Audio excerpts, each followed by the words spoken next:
Thank you all for making the time to join us on today's webinar. My name is Natalie Taylor and I'm a content marketing writer here at Feedvisor.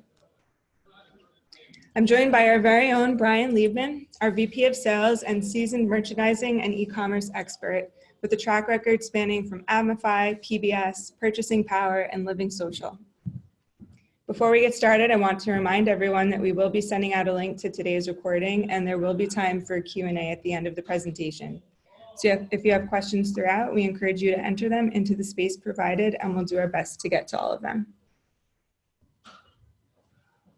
According to data from our new report on brands and Amazon, 72% of 1P brands say they want to expand to Amazon's 3P marketplace. And this isn't surprising given the flood of recent headlines around brands' frustrations and some choosing to end their business with Amazon altogether. Operating on the marketplace certainly has its own set of challenges, whether it be counterfeits, unauthorized sellers, lack of control over data and brand representation, among others. But abandoning the marketplace won't necessarily solve these problems. It could actually make matters worse. To maintain control over brand value, the solution is not for brands to abandon Amazon, but to perhaps consider adjusting their strategy. There are numerous advantages for brands on the 3P marketplace, which Brian will be sharing with you today, as well as an overview of why brands overall need an Amazon strategy to win in today's disruptive retail ecosystem, the challenges brands are facing on the marketplace, and new stats around brand sentiments towards their relationship with Amazon, and strategies for brands to leverage Amazon to their business's advantage. On that note, Brian, I'll hand things over to you. Great. Thanks for the intro, Natalie, and I really appreciate the lead-in. I'm a big Springsteen fan, so that was really exciting. So like Natalie mentioned, I spent the better part of my professional career in retail and e-commerce, and the last 6 or 7 years specifically dedicated to Amazon. And one thing that I think we could all agree on, and I've seen firsthand, is that e-commerce in general has become highly sophisticated and complex. And marketplaces have become the core, with Amazon leading the way. Just last year in 2019, the marketplaces alone accounted for more gross sales than all of the other e-commerce sites combined. And that's pretty incredible when you think about it, when there's approximately 10 or so marketplaces in total and thousands of e-commerce sites, branded sites, and those thousands of sites have generated less overall sales than the marketplaces. And like I mentioned, Amazon is increasingly the first stop on the consumer's journey. 66% of consumers start their buying journey on Amazon. They don't even go to Google like they used to. And Amazon's becoming increasingly more important for consumers to discover new products, discover new brands, and it's even more important for brands to identify ways on how they can better set the tone and the stage for both the brand and the customer experience. So what does all that mean? At the end of the day, it really boils down to this. For brands to be successful, for brands to survive and thrive, they really need to embrace e-commerce. They need to embrace Amazon specifically, and the ones that have been apprehensive to do so need to really rethink that overall strategy. So with that said, this is probably a really good time to take a quick pause and throw a poll up. I'm really interested to see who we have with us today. How many of you are on Amazon right now?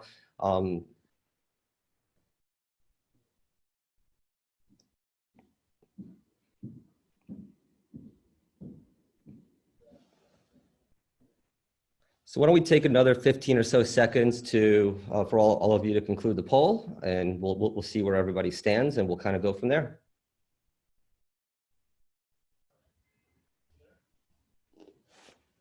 Excellent.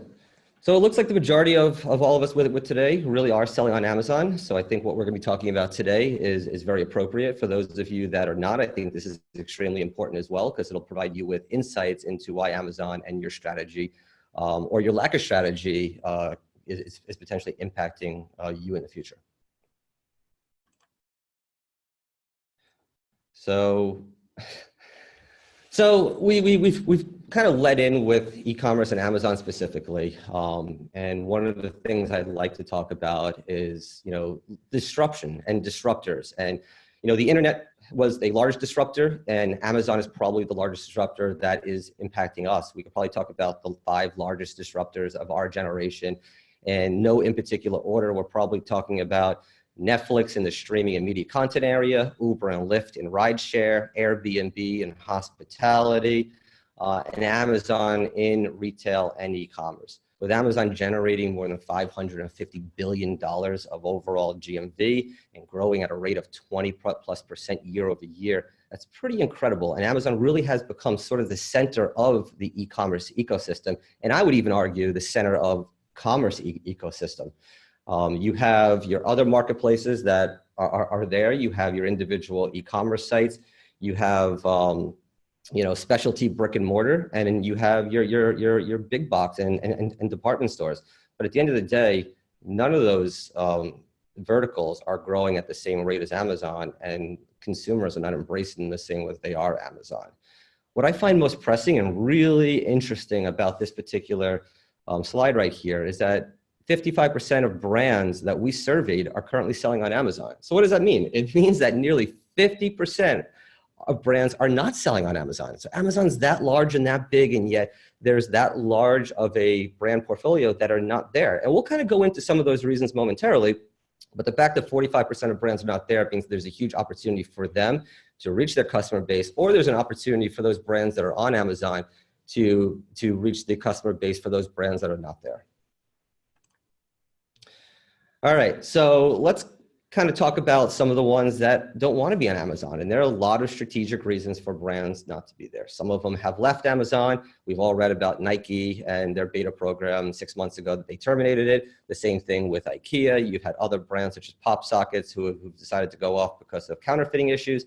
And you have large aspirational brands that just don't want to be on Amazon. They don't think that Amazon provides their customer with the way of curating their brand experience. They don't believe that they can customize their products the way that they can on their own websites. Some of them don't want to be associated with other CPG type products or be in the same shopping cart as lower price point products. Not to say any of these strategies are incorrect. Every brand knows their customer, their demographic, and their brand better than anybody else. But at the end of the day, people are looking for their products on Amazon. And we'll go into that in pretty good detail. Here's a slide of all the reasons that brands that were surveyed provided. My favorite is the top one, where it says they don't think it's necessary. What I find most interesting about that is if your customer is looking for your product, I mean, it very well could be an interesting way of going after it.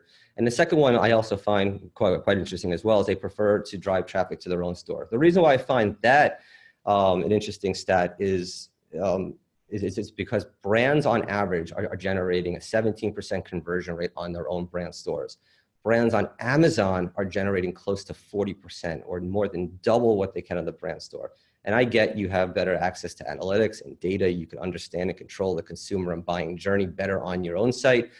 But at the end of the day, you're losing a lot of ground. And I think that this year specifically, Amazon's making great strides to provide analytics and data to brands so they'll be able to better understand their customer. The next couple of slides, I really just wanted to visualize and show everybody that even though brands have reasons, legitimate strategic reasons for not being on Amazon, their products are there, whether they want them to be there or not. This is a great example of when you search for Patagonia men's sweater, you could search for Patagonia, you could search for any kind of combination of. They have a handful of items on Amazon, but what I want to draw out here is their competitors are conquesting their branded terms. You type in Patagonia, you get products coming up for North Face and for Land's End.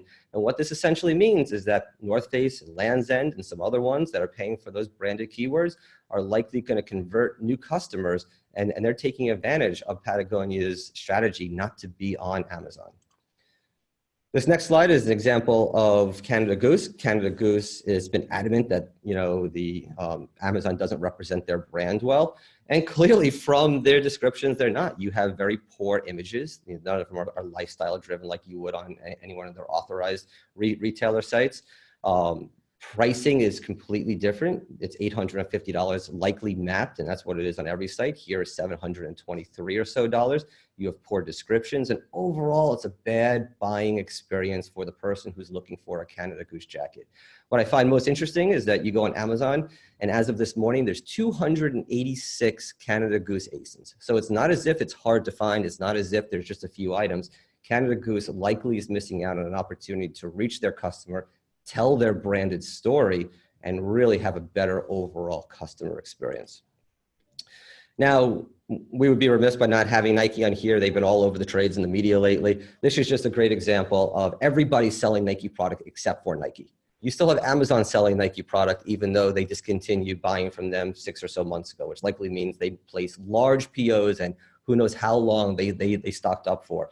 When you look at it on any one of the listings, you have anywhere from 5 to 50 random people selling it. Some of the listings are suppressed. Overall, it's just a poor customer experience. This last one I do want to spend a few minutes on. This is Pandora, the charm company and jewelry company. They have over 9,000 ASINs on Amazon. And just to take a second, 9,000 ASINs on Amazon, even though they adamantly do not want to be on Amazon. You type in Pandora, you'll just get a laundry list of products, all look to be somewhat legitimate, but it's product oriented. And what they have the potential to do is create a landed brand store or a landing page similar to what was mocked up on the right here. Very similar to what you would get at their own e-commerce store, telling their brand story, telling their customer experience, and really driving their message forward. The reason why I think this is so important is because Amazon has been pretty adamant that this year they're going to be focusing on brand stores, enabling lifestyle and aspirational brands to better communicate with their customer, not necessarily push products, but push brand and push messaging. And for the first time, you're going to be able to search for brand stores through the search bar in Amazon. Now, again, why is this so important? One, it's been what brands have been asking for and one of the main reasons why they haven't wanted to be on Amazon. And two, in 2018, 2019, Amazon's core marketplace strategy was to push advertising. In 2019, Amazon became the third largest ad seller behind Facebook and Google. So if I'm going to bet on something, I'm going to bet on the brand store in 2020.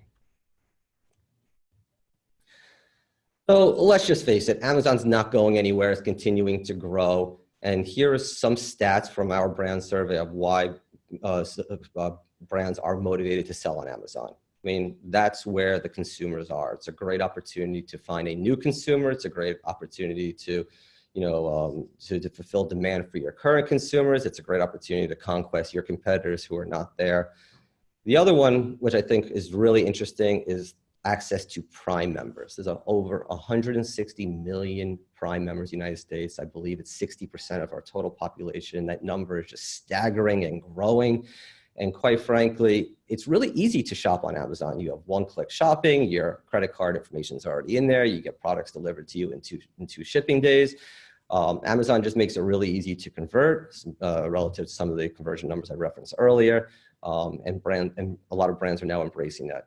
This next one, the consumer insights or access to consumer insights that you really have a lot of access to specifically on the 3P side is what I'm going to be speaking about in good detail in a few moments. And again, brands said the best part of selling on Amazon is potentially acquiring new customers, gaining market share, and also advertising. So this is probably another great opportunity to take a step back and get a better idea as to how everybody is engaging with Amazon. Do you have a 1P or a 3P strategy? So let's take a few minutes to fill out this and then we'll continue. Also worth noting, I see quite a few questions being sent in. This is a great opportunity for you guys to send in additional questions. We should have some time at the end of this webinar for either Natalie or I to field your questions. So keep them coming.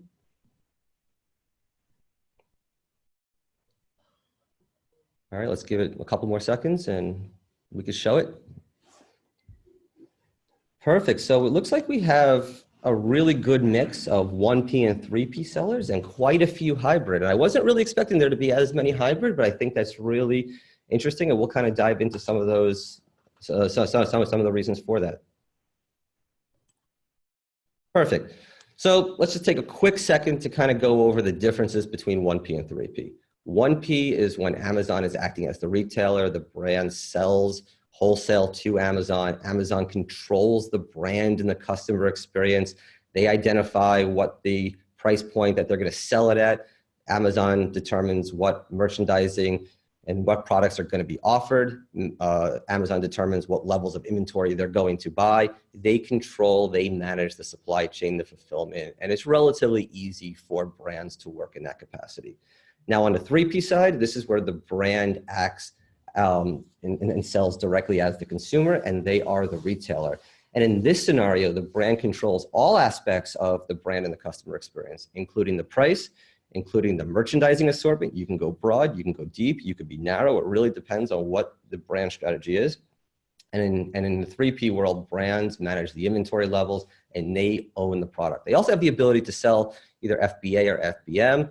FBA is fulfilled by Amazon, where the product is shipped into Amazon warehouses and you can take advantage of 2-day shipping or some of the other features. And FBM is where it's fulfilled by merchant and it's fulfilled from the retailer's warehouse.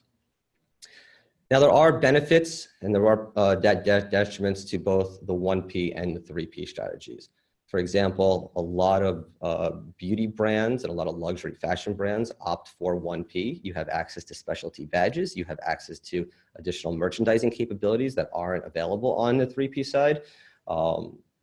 And there are advantages to brands on the 3P side.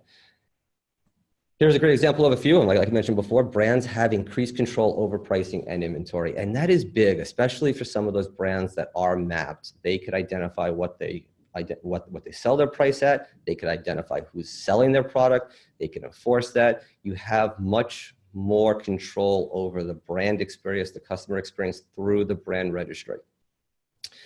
You also have more direct influence over the value prop and reputation. You could create your landing pages, your brand stores, your content, your images. You have complete control over that. And the last piece, based on all the conversations that I've had with brands that we work with and I've worked with and all the respondents that for our brand survey, access to data and analytics is greater on the 3P platform. So on 1P, you're fulfilling orders, you're sending it over to Amazon, they control the experience, they control all aspects of conversion, and you have little access to that data. On the 3P side, you know who buys your product, you know where it's shipping to, you have information on this, and you also have information now, if you're a brand registry brand, you will have access to the advertising dashboard that used to cost a lot of money on Amazon that now doesn't. Why is this so important? It's so important because you could overlay your analytics and your data with your other verticals, your other channels, see where your customers are shopping. Are they going from one vertical to another? Are you losing them? What's your lifetime value? Now you have access through 3P really to have a greater detail on your customer. So we should also talk about the fact that Natalie led in with a really great stat. 72% of 1P brands are interested in exploring 3P opportunities. And really, why is that? It could be for all of the reasons we just talked about. It could be because last year at this time, there was rumored of, I'm using air quotes, you guys can't see me right now, of the Amazon purge. Essentially, what that means is that there was widespread speculation that Amazon was going to be discontinuing purchase orders to brands that sold less than $10 million annually on Amazon. Why is that important? Well, there's over 10,000 brands that generate less than $10 million a year annually. That's a lot of brands that would need to be nimble and figure out what a contingency plan would be, specifically since Amazon is a large portion of a lot of brands' sales. So again, Amazon's ever dynamic, it's ever changing. Brands need to be nimble. They need to figure out how to embrace it. They need to have potentially a 1P and 3P strategy, which is likely why I see a lot of you that are here today have that hybrid approach, which I think makes a lot of sense. So what are some of the challenges by migrating over from 1P to 3P? We mentioned before that when you sell to Amazon, they manage and control a lot of it, and that really is the truth. In the 3P world, the brand is ultimately responsible for a lot more of that. And so What we find is that brands are partnering with a lot of technology companies to incorporate machine learning into and helping them optimize their overall experience. Brands are really investing in, agencies and partners to help them optimize their experience. There's a lot of things that need to go into managing your Amazon presence, but at the end of the day, there's a great opportunity to ensure that you're connecting better with your overall customer. So tying this all together, what does it mean? I mean, really, we just said it before. Amazon isn't going anywhere. It's growing. It's the only $500 billion company that I know that is growing at 20+% year over year. And again, that is just a staggering number. I believe that brands that embrace disruption, embrace Amazon, are really poised to thrive. Brands that are rooted in legacy thinking really do risk losing ground to the competition, or worse, they risk becoming obsolete. And I think it's fair to say nobody wants to become obsolete. Nobody wants to be Blockbuster in the Blockbuster versus Netflix, metaphor. So I guess my parting words is, if anybody has any questions, let's look at that momentarily. But really, Amazon's here to stay. 3P marketplaces are growing. It's dynamic. There's a lot of opportunities. Really focus on those brand stores and advertising. And there's really a great opportunity for you to connect with your customer and have a better overall brand experience. So with that, I'll turn it back over to you, Natalie. Thank you, Brian. As you mentioned earlier, all of those stats that we referenced throughout the presentation came from our new report on brands and Amazon in the age of e-commerce. So you can download a free copy of the report at the link provided here, and it includes a breakdown of how brands use Amazon to fulfill their various business objectives, the state of Amazon advertising, including brands' monthly ad spend and which ad types are driving the highest ROAS, and the leading benefits for brand selling on Amazon. Before we dive into the Q&A, we're just going to launch another quick poll.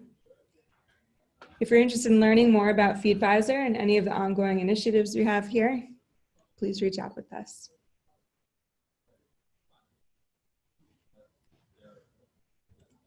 Now we'll dig into the Q&A.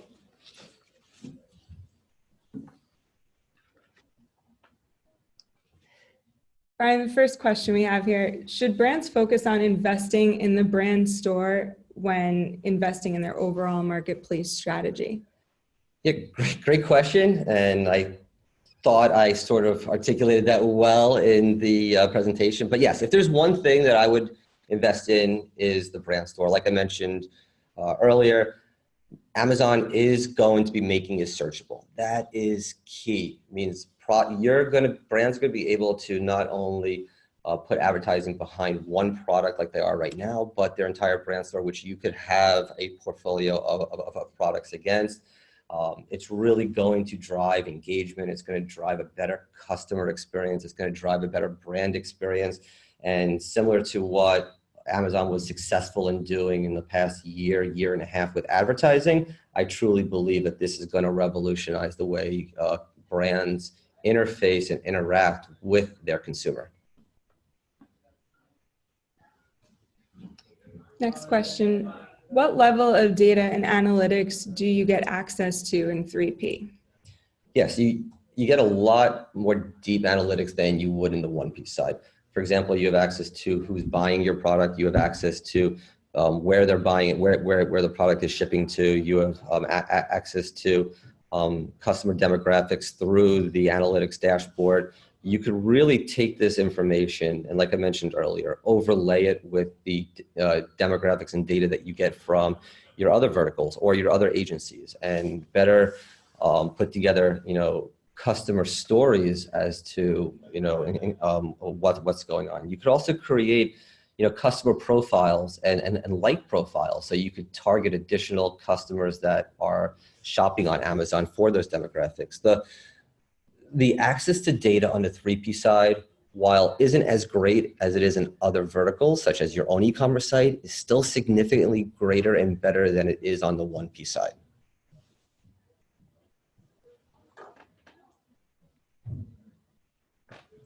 Next question we have, is it true that Amazon will purge all 1P vendors making less than 10 million a year? Well, I don't know if there's any truth to that. There's wide speculation that that's going to happen. This has been rumored for well over a year, and I think Amazon has come off of that stance since there was a little bit of, there was a little bit of pushback on that last year. That said, Amazon has discontinued purchasing from some brands. It hasn't been to the extent that you in your question represented, but you just don't know. At the end of the day, Amazon really has control over a lot of this. They make the rules, and we need to figure out ways on how to survive and thrive and be nimble within it. So if having a 1P strategy is your only strategy right now, I do think it's at least worthwhile to figure out what your alternatives are. This way, if something does happen, you could be quick, you could be nimble. A lot of folks that are on this webinar today have that hybrid approach. It looks like they've already thought through that, and a good number have proactively walked away from 1P because of the benefits on the 3P side and because of some of the widespread speculation that it is potentially coming. So to answer your question, I don't know anything factually if it is happening or not, but I would caution everybody on this webinar and folks that will be listening to it later to ensure that you have a strong strategic strategy, not only for Amazon, but e-commerce in general. So on the same note, another question came in. Amazon has historically kept book publishers in the 1P model, even with the rumors of the purge. Do you think that book publishers would benefit from switching to a 3P model? In general, I think that most brands would likely benefit from switching to a 3P model. There are some specific merchandising advantages to remaining on the 1P side. Books specifically is one of those categories where Amazon has created an advantage for being on the 1P side, similar to the beauty. There's different badges, there's different options and opportunities. But at this point, I would explore all of those options just to see what makes the most sense for your particular brand.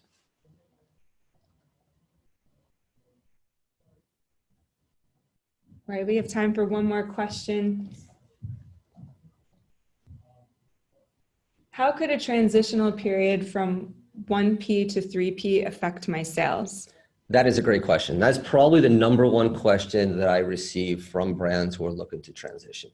Look, at the end of the day, it's not easy. You're going to have to ensure and manage your inventory levels. You have to make sure that you discontinue shipping product or fulfilling POs to Amazon. You need to manage your inventory levels at Amazon.